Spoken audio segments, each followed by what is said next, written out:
Hey friends, you're watching Brainstorm Makers. I'm Henry, And I'm Irene. and today we're going to try answering 14 questions that we got tagged by Karen from Simple Healthy Living with Karen. Right. Got it right this time. Okay, so we have not discussed these questions and answers, and we're each to take turns answering just kind of off the cuff. Okay, question number 1. What is your name and who named you? My name is Henry Davis. I was named by my mother and father, but for my grandfather, so my father's father. He was also Henry Davis. Right. And my name is Irene, and my mother was in love with a actress named Irene Dunn. And that's where she liked that name, so that's my name. Number 2, how many siblings do you have? I have 2 siblings, a brother and a sister. They're both younger than me. Right. I have 1 sibling, a sister who was almost 11 years younger than me. Number 3, were you close with your cousins growing up? Close. Well, the problem I have with cousins is that all of my first cousins were 20 years older than me because my mother was 20 years younger than her next closest sibling. Right. I was not close with my cousins in general. Like Henry, most of my first cousins on my mother's side were 20 years older. You know, I remember people who were almost my parents' age, sort of thing. And then on my dad's side, yeah, they lived 1,500 miles away. So I got to see them maybe once or twice a year max, or sometimes not even every year. Number 4, do you have or did you have a special bond with your grandparents? I had a special bond with my mother's mother, so my grandmother. But she died when I was really young. She died in 1963, so I was 8 or 9 years old at that time. Right. My father's mother no, she lived a long distance from me. We were not close at all. His dad died before I was born. In fact, a year before I was born. And my mother's parents, I got along okay with my grandmother. Nothing special there. I was very close to my grandfather. He was a cool dude. Used to take me fishing. So, yeah, can't beat that. Did you enjoy high school? You know, high school was a mixed bag. Yeah. You know, I was focused on a few topics that I really liked. I didn't have a whole lot of friends. I had a handful of good friends who I haven't kept track of over the years. Right. I would say my high school experience was pretty much the same. My initial response when I read the question was, did I enjoy high school? Oh, heck no. I can hardly wait to get the heck out of there. But that's that's an exaggeration. I had a close group of girlfriends. We were all outcasts together and bookworms, that sort of stuff. And I had some good experiences with the band. I was the secretary and this and that and the other thing. Worked a lot in the library as a volunteer. So I had my bright spots, but mostly my goal was to get the heck out of Dodge. So I was just trying to get good grades so I could go on to something else. 6, what are your hobbies? Wow. Yeah. How many hours do we have on this card? I'm not sure I actually have any hobbies. I have a lot of things I like doing. I used to really enjoy brewing, but it's a little more problematic here on the homestead because we're off-grid, and that makes cooling things down in the high desert a little difficult at certain times of year. I used to like to hike and hunt and fish, but I haven't been able to do any of that since I had the car accident. Right. Hobbies, I don't know. Somehow I think of hobbies as something that people do for fun that's separate from life. And I guess I don't have any of those. I mean, life is life. Life is life. I have lots of things that I enjoy doing. I really like gardening, thank goodness, because I'd be in trouble if I didn't. I wish I could do more gardening with you. It's just not enough space in the greenhouse or in the beds that we're planting in right now. Right. I do really enjoy sewing and embroidery and stuff like that. I just haven't had much time for it in the last year or so. But you really like making glass beads. Yeah, I enjoy making glass beads, although that became a job. And that's part of the problem that I have is that a bunch of the things I used to enjoy doing just for fun have become a job because we needed the income. Well, then people liked what you were doing, and Yeah. it made no sense to just do it and hand it to them. Oh, sorry, no, I can't do that. I guess you could consider the historic reenactment stuff that we do still hobbies in some ways. I think you're probably right about that. 7. What do you do to relieve stress when stressed? When stressed? I don't feel stressed most of the time. That's just not the way I respond to a lot of things. Mm-hmm. I'm sure I respond to stress in ways I don't recognize, but You get cranky. I thought that was a natural state. I see. No. How do you respond when you get cranky? Oh, when you get Well, I when you get cranky. when you get Yeah. stressed. Well, actually, I spend some time on the treadmill a lot of times. If I don't do the treadmill, I'll find a fun YouTube video that I haven't had a chance to watch on some topic I'm interested in. And it could be anything from jewelry making up or down, to canning or something like that. And I'll watch that while I run on the treadmill, or just taking a walk outside. A lot of times, just going out and little deep breathing and some fresh air. Yeah, I think I do a pretty good job of compartmentalizing things. I was an You executive. compartmental. I was Right. an executive for many, many years, Yeah. and it just would not have worked if I brought all that stuff from work home. So I think I did a pretty good job of leaving those kinds of things in separate compartments.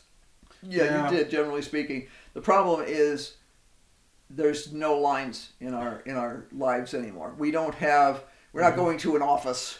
It's harder now that we're here all the time. Well, there's no bookends Yeah. in our life. We used to use the events that we went to as a way of kind of structuring our year. Yeah. And it's actually kind of nice to not have that on one hand, and it's really, really not nice on the other hand. Well, part of the problem for this year, because of the outbreak and everything, we've had a lot of expenses that we normally wouldn't have had. A whole lot. In addition to those expenses, there's not the income from the events that we would have normally had. And that's a big deal. It is a big deal. We don't have, like you say, it was sort of punctuated our year. We had developed a system where we knew that you have to start this many weeks before the event to get things packed without killing yourself, because the worst thing you could possibly do is pack everything the night before. You will be so sore and so messed up that then you'll have trouble riding in a truck. Now that's the one time that I did get stressed, is when we planned to have the truck packed at a specific time, and it's 10 o'clock at night before we need to be leaving at 5 in the morning, and we're still packing that truck. God, I hate packing in the dark too, because no matter how careful you are, no matter how many lights you have on, you will ram your shins on something, you will hurt yourself, you'll trip on something, slip on something, because no matter what, whether you got headlamps, anything, you simply just can't function, and you start to get tired. And Or you might forget the ridgepole at home. That's never happened. No, that has never happened. I have been given the wrong box to take with the wrong tent in it. However, I knew how to make the ridgepole, so I was fine. Who is the longest friend you've had? That's easy. The person I'm still in contact with is Pat. Now, Pat and I first met each other in college in 1974. So I've known him a long time, almost as long as we've been married. Mm-hmm. Mm-hmm. And we worked together off and on in the ensuing 44, 45 years. And he's just a very good friend. Mm-hmm. I got you beat on that one. I know you do. Yeah, my girlfriend Susie and I have been friends since 2nd grade. That was only a few years ago. That was only a couple of years ago, yeah. But, we met in 2nd grade. We went to the same Sunday school. She didn't have transportation, I didn't have transportation, and we lived 4 towns apart. So we each used to walk about halfway and meet at a park. And I've been to where you grew up, and it's not a short walk. No, it was quite the hike, but it was more than worth it. Once in a rare while, one or the other of us could get a ride, but generally speaking, there were no rides. It was a long hike, and we don't see one another. I haven't seen her in person since Christopher was an only child, so it's been a while. A while. Yeah. But you still correspond. And... Yeah, we still correspond, and I actually see her. I enticed her to sign up for Messenger so that I can actually talk with her on Messenger. I didn't know that. Yeah, yeah. Well, Now, I told her, I said... See, I learned something new. Yeah, well, I suggested that she sign up for Messenger, Facebook Messenger, because you can send a message to somebody, and they'll get it when they have time to look at it. Yeah. So you're not calling somebody and disrupting their sleep. What is your favorite movie? I think probably my favorite movie is Rocky Horror Picture Show of all the movies, because it's a little insane, some decent music, crazy people. I just enjoy that movie a lot. I don't think I have a favorite movie. I think it depends on what genre you're talking about. If I'm with you on Rocky Horror, that's a family tradition. Every Halloween you got to watch Rocky Horror. Movies like Rocky Horror, Mamma Mia. People could complain about this, that, and the other thing. I'm one of those goofballs who likes to sing along with the music and just relax and laugh. And it's fun. It's something that makes you smile. I love Star Wars. I love the Harry Potter series. I have watched that over and over and over again. We have them all on DVD. Probably the most mind-bending movie at the time was 2001: Space Odyssey. Absolutely. And I got to see it in a surround sound, movie theater where you could feel the deep notes in your chest, and that was the first time ever. I'm still jealous of that. That was the first time ever I had experienced anything like that. That was a whole different thing. What is your favorite book? I don't have a favorite book. I have a series. I like Robert Heinlein books. They're great fun. They're escapism, plausible science in with the fiction. So that's really the series that I like. Right. I don't know that I honestly have not read much fiction for the last 10 years, to be honest. Most of my reading has been academic. Hey, turn around. There's a jackrabbit out there taking a dust bath. See him? Oh, on the top of the hill. On top of the bridge. Yeah. I just see a lizard running around too. How fun. Sorry for interrupting. Favorite book? I used to adore poetry when I was a kid. And I liked a lot of the really traditional New England poets, Longfellow, Sandburg, things like that, who created worlds with their words. I was a big fan of Edgar Allan Poe starting in junior high school. But as an adult, I don't know. Well, you can see there's all kinds of books back here. And but I wouldn't call any of them my favorite. I mean, no. If you're talking about if you said to me, I need to find a good book about Vikings, and I'd say, okay, give me some more details, and I could pull a book and say, this is it. And if you wanted to know a lot about the technology and biology of hydroponics, I could pull that off the shelf in a heartbeat. But I wouldn't say that there's any book here that just makes me go pitter patter. There's some that I enjoy. Favorite thing to do on a stormy day? We never have stormy days here. Oh, yes, we do. But I rarely have a day off when there's a stormy day. Yeah, the times when there's actually time to do something other than what we're working on is I really enjoy going outside and watching the lightning storms. That's just so fun. It's so breathtaking. It's really exciting. As long as they're off in the distance. If they're up close, if they're within 6 or 7 miles, I'm inside the house because I'm not interested in ground charge. So. No. We actually were at an event in Pennsylvania. Was it 4 years ago? 5 years ago now? About 5 years ago. And there was a lightning strike on the property where we were. And a bunch of our friends were knocked on their tin can. Yeah, actually got the ground charge through their feet and were knocked sort of semi-senseless for a little while. Nobody was severely injured. My favorite thing is stormy day. It depends on what stormy means. For me, the coolest thing is snow. If I have time and I can just chill a little bit, there's two angles to this one. One is you actually go outside and hold your breath and listen to the sound of the snowflakes hitting the ground, because you can actually hear snowflakes. And also the snow dramatically reduces the sound level. It just deadens it. It's like cotton candy. It just absorbs all the sound. My other favorite way to with snow is if I really have some time to like sit by a window with a hot chocolate and a good book and Now, some tunes. You still like to go out and try to catch snowflakes. Oh, of course. On your That's tongue. my tongue, of course. Yes. Yeah, that's only because your tongue sticks all the way out. Favorite thing to do when the weather is perfect? Watch rabbits. No. No, when the weather's perfect, I like to be outside doing things, gardening. I like to take walks still. I just like doing things around the house and around the property to get things done so it's looking the way we want it to look. Mm-hmm. Yeah, I enjoy working outside when it's good weather, and then finishing off the afternoon with a nice, gin and tonic in the shade sort of thing. And when the bugs are not biting, to be able to sit outside with a light breeze is just lovely.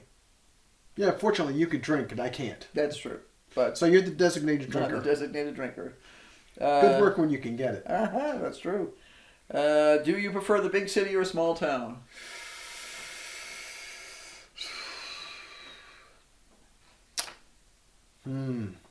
They both have their advantages and they both have their disadvantages. Mm-hmm. One of the things that I like about rural, not even a small town, because we're not in a small town. No.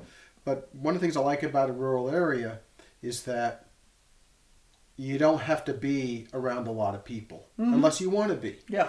The problem with a small town is that it's easy to have the character of the town change when you have an unforeseen occurrence. For example, here in 2008, when the economic downturn hit, all of the stone quarries in town closed down, which meant several hundred people left town. Mm-hmm. Overnight, literally. Yeah, we went into town the next day. And we're like, did somebody forget to tell us this place has been evacuated? And yes, it was evacuated. All things considered, I'd rather be in rural.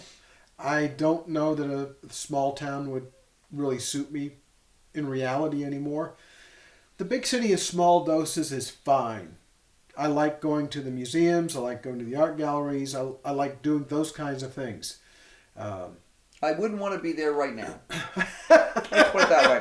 I'll take my 43 acres in the middle of freaking nowhere right now, because I don't have to put on a mask to answer the door, because nobody's going to show up at my door. And if they do, I'm probably going to answer it with a shotgun unless I know who they are for sure. You don't come onto the property without asking. Yeah. The door's locked, so to speak. So right now, I'm very happy to be in a very urban, suburban, not rural actually. Very area, rural. Very rural area. Under normal circumstances, I like a mix. Yeah. We got to, because of a job that Henry was working on. How many years ago did we spend a month in London? Oh, let's see. That was in 2002. Yeah, we got to spend a little over a month in London. 6 weeks, actually. 6 weeks, yeah. And we were pretty centrally located in terms of, we were... 3 blocks from the Victoria and Albert Museum. On the other hand, I was having to schlep out to Elstree on the tube and bus. And sometimes I caught a ride with a coworker. For general everyday life, rural is better for me. I like it here. The only thing I would like different is I'd really like us to have more readily available water. All right, let's see. What is the first thing you want to do when this virus is over or under control? I'm not sure how long that's going to be, but the one thing I really miss is being around our friends at some of these events where people will be walking down the kind of street that's there, and they'll say, "Oh, hi, I haven't seen you in forever," and come over and give you a big hug. That I miss. Yeah, I really miss that. And sometimes being at an event where you didn't expect to see somebody, like when we were at Gulf War and some friends of ours from Pennsylvania showed up magically in our shop. You're just like, oh my gosh, I didn't know you were going to be here. That's so cool. And that happens at every event for us because we know people from literally all over the world. Like when we bumped into Ablin in Colorado. We were at an event. It was really interesting because I saw on a class schedule that somebody was teaching cheese making. Mm-hmm. And I read the name and I said, let's go see if that's our Eggman. There's only a small number of people in the world, in this recreation world, that have that name. And I had to do something else, and I told Irene, well, go see if that's our Eggman, yes. And she went over and... Well, it was funny because she was still teaching, and I was like kind of sidling up to the tent trying to see if that was her for real. And I saw her look at me and give me the side eye too and go, But I waited until the class was over, and because it was only like 10 minutes in, I just took the dog for a long walk. And I was chatting with somebody else who was sitting there doing a demo. Then she's like, I looked over there and I saw you, and she's like, nah, that couldn't be. It was. Yeah, so she came by the shop later and did because we had lost track of her last time. We knew she was living in like Maryland. Maryland, right. And we didn't expect to see her in Colorado. But we didn't know that she and her husband had moved to Colorado. So, yeah, it was very cool. I mean, it was like old home week, and we spent probably 2 hours catching up, like a data dump. What have you been doing? Well... Well, this has been an interesting series of questions to answer. Yeah, it kind of gives a little insight into people. I learned a few things. You already knew everything. Well, I didn't know if you'd have a favorite movie or a favorite book or things like that. You know, I know about your family and stuff, obviously, same as you know about mine. But, yeah. Well, we both hope that you enjoyed hearing our answers on this tag. Thanks for watching. Don't forget to hit like and subscribe if you like what we did here. Right, and we'll be getting back to gardening and repairs and all those other things. We're up to our armpits, and the greenhouse right now is just like wall-to-wall flowers and veggies. I haven't even started the flowers yet. That's one of the things this weekend I have to do. I know I have to organize them. I got the seeds. I just have to organize them and decide what I'm going to plant in what container and stuff like that. But yeah. And I have a lot of small projects that I need to do. Things that need to be fixed around here that I can do that don't involve me climbing up a ladder, because climbing ladders is off the list. I'm looking forward to getting some of those things done, and I have a few special projects that she doesn't know about that I have in mind that I think she'll like when I'm done with them. She may be driven crazy when I start them. I try. There's certain projects that we don't always have the same style of work. We never have. We never have the same style of work. So we have learned to give each other space. Well, the real trick for us to work together when we're actually working together is somebody's the lead. There's one leader. There's one leader. There has to be. You can disagree politely, but one person has to give the instructions, otherwise there'll be miscommunications. And if you're smart, you don't disagree. You just do it the way the leader says. No, sometimes one or the other of us has a really good idea. Well, you had a really good idea the other day that we used. Yeah, yep, and you guys will see that in a video pretty soon. Coming up real soon. Yeah. It was a pretty wicked cool idea, if I do say so myself. Anyway, again, thanks very much for watching. I think we should ask Green Dream to tell us their life story. We can do that. And and Midlife Prices and who else? Upside of Downsizing. So we'll do those three. And I'll also contact them by email so they know that they've been tagged. I don't know if they're going to have time to participate in this tag, but it is a lot of fun. Well, we kind of took it as a break, to be honest, from all the usual stuff. I mean, we've got a whole stack of videos there. They're in progress. But we just decided this would be it's Friday afternoon, Hey, it's pizza night. It's pizza night. The dough is on its second rise, I've got all the ingredients laid out in my mind as to where they need to come from in the pantry and everywhere else. And, yeah. If we don't close this out, we're going to keep on talking until there's nothing left on the card. Right. And we'll be sure to put that list of questions down in the show notes. So, we'll talk to these folks later. So until next time, bye. Bye.